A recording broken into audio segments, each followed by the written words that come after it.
porodice. Znači, partner dolazi od jednu primarnu porodicu.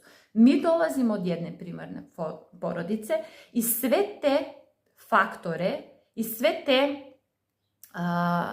situacije moramo formirati u jedan sklop koji ćemo nazvati našom primarnom porodicom.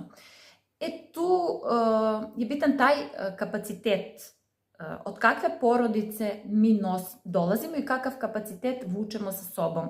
Da li smo povukli neko loše iskustvo u detinjstvu? Kakav nam je stil vezivanja, što ću kasnije pričati o tome koliko je stil vezivanja bitan za roditeljstvo. Da li je taj stil vezivanja izbjegavajući? Da li je taj stil vezivanja anksiozan? A to zavisi kakav smo stil vezivanja mi imali sa našim roditeljima i kakvu su ličnost oni formirali od nas i kako ćemo se mi vezati za našeg partnera i kako ćemo se mi vezati za našu buduću decu.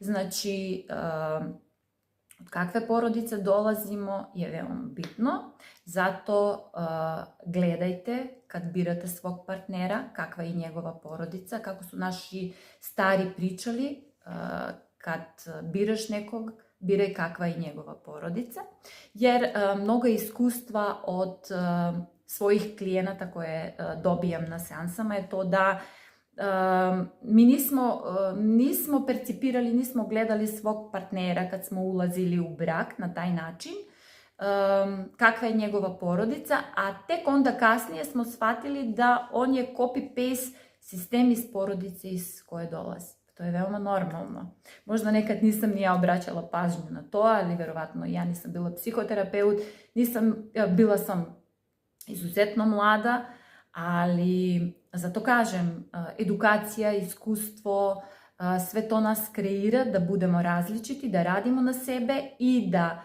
ta neka iskustva koje smo spoznali na svoju sopstvenu kožu, sutra u životu nekako isprocesuiramo i integriramo na neki iskustveni i bolji način, a od taj iskustveni i bolji način to prenosimo na svojoj deci, pa i na klijentima sa kojima radimo. Konkretno pričam o sebi, jer ja nikad se ne štedim da podelim svoja iskustva i svoje znanje sa svojim klijentima, jer smatram da i ono što nosimo kao ljudi, to iskustveno znanje, te neke greške na koje smo pali, pa smo onda ustali, su veoma bitne kako bi